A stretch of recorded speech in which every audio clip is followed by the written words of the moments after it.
Hey there, and thank you so much for watching. My name is Janetta if you are new here, and today's video is all about budgeting. Now's the perfect time to start a budget if you don't already have one. It's really easy and simple to do. This is my budgeting 101 video, but I also budget a lot more in depth. So let me know in the comments down below if you would like a video on that.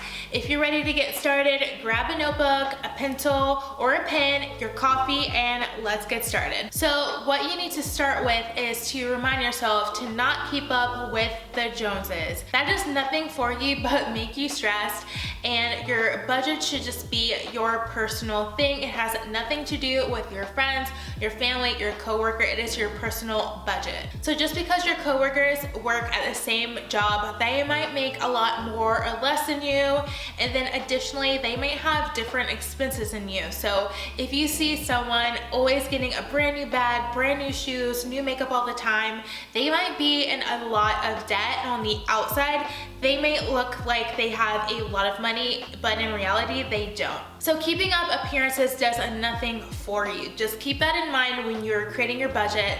And then additionally, don't be discouraged.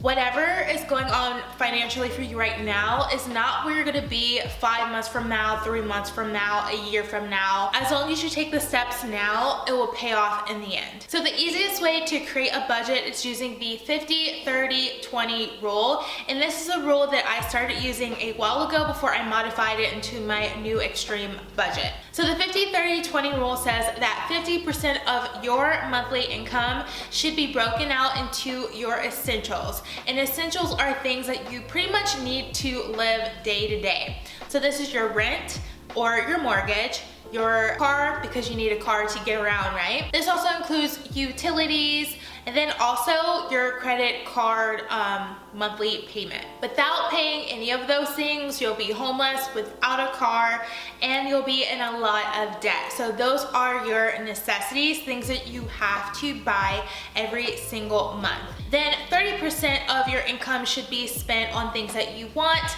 I call these personal items. So it is going out shopping if you need some new clothes, maybe some new makeup, going out and buying a new laptop because you want it for school or whatever. This also includes like Netflix and Hulu, things that you want but you don't necessarily need, but things that can also vary in price. So if you know that Hulu is a lot less expensive than Netflix, you can swap those in and use something a little bit less expensive.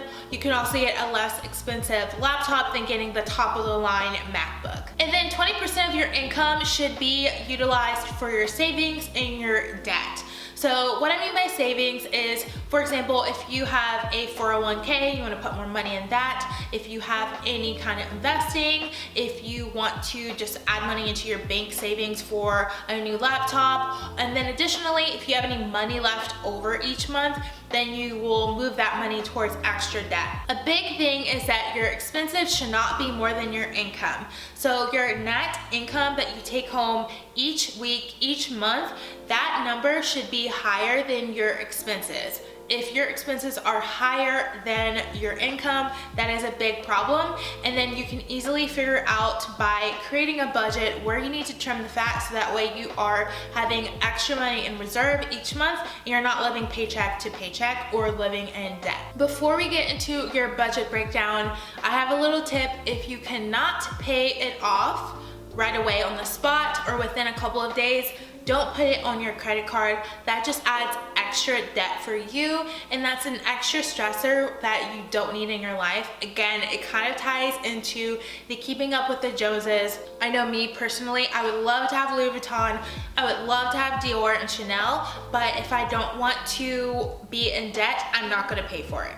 So your first tip is to be very realistic about your budget, and that simply means you need to look at real numbers. Before I start a budget, if I have no idea where to start, I pull the last 3 months of my bank statements. That gives me a good indicator on how much I'm spending each month, so I can create real budgets using real numbers. Grab 3 highlighters, highlight all of your different categories. So use one color for your essentials, one color for your personal, and then another color for your savings and your debt. Then you'll want to average how much you'll spend on each category. Another thing I like to do is I like to indicate which one are my reoccurring expenses in my like personal fun expenses.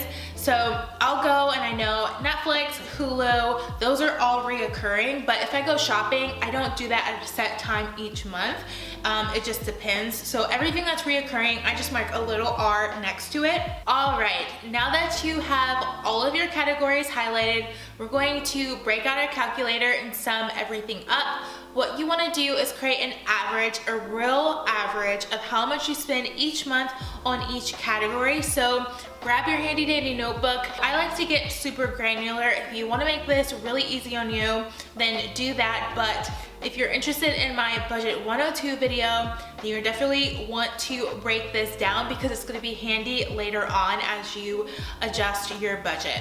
All right, this part is super easy because your job does it for you. So you want to figure out your net income each month. This might change just a little bit depending on taxes, insurance, etc. You want to take this number and that's going to be your take-home income. If you work where you have a variable income, such as like bartending or waitressing, or if you get paid off commission, this is where the 3 to 6 months really comes to play because this is going to give you a better average. So you want to take your last 3 months of income and average that up, and that will be your take-home income. That way, if you get paid a little bit more, a little bit less, you're not undercounting yourself or overcounting yourself, so that way your budget's more realistic. All right, now that you have your categories, your expenses, and all of your total calculations and averages, let's go ahead and do some math. And you're gonna need your calculator for this as well, unless you're just really good at math. So let's say hypothetically you make about $3,000 a month after taxes. That is your net income in total. So 50% of that would be $1,500 left for your essentials. So that is rent, utilities, any kind of bills, things that you need to pay each month to continue living and moving on as much as possible. $900 should be reserved for your personal items. Lastly, you'll have $600 in reserved for your savings and your extra debt. So this is where you're able to trim the fat. What can you cut out and still live on each month? So what you'll want to do is you want to go through all of your category 2 or your personal expenses and start marking through things that you don't really need each month. Additionally, if you just don't want to get rid of Netflix, maybe go on with a friend and then split the cost of it, so that way you're not taking the bulk of it each month. I know what you're thinking, it's just $9.99 or $13.99 each month. It's really not that much, but over the course of the year, it really adds up, and that's money you could keep to pay off a bill or to pay off some debt. One thing that really helped me was limiting the amount of Starbucks trips I used to get Starbucks every single day when I was in college, and a lot of my budget was just spent on Starbucks. Should have bought stock in Starbucks as much as I used to drink it. Now I probably get Starbucks about once or twice a month, and I make a lot of my coffee at home. Another thing I like to do is to bundle. So previously I was paying for Hulu and Spotify separately. They had a deal where you can get both of them for the price of one. So I hopped on that as soon as possible because that's just like $9.99 that I don't have to pay for extra each month. Again, that really adds up over 12 months. So just find savings wherever you can. Again, you want to keep your budget between the 50, 30, and 20 breakdowns because it just makes it a lot easier to not live paycheck to paycheck. A lot of the things that are in your 30% bucket can be omitted. That way you can spend a little bit more where you need to each month, which is your essentials. That is it for my budget 101 video. I hope you guys enjoy it. Let me know in the comments down below if you want to see my budget 102 video. I go in depth, and I also have a sheet that I use that I would love to share with you guys. So I hope you guys enjoy this video. Thank you so much for watching. Give this video a thumbs up if you enjoyed it. Subscribe if you haven't already, and I'll see you in a couple days in my next video. Bye!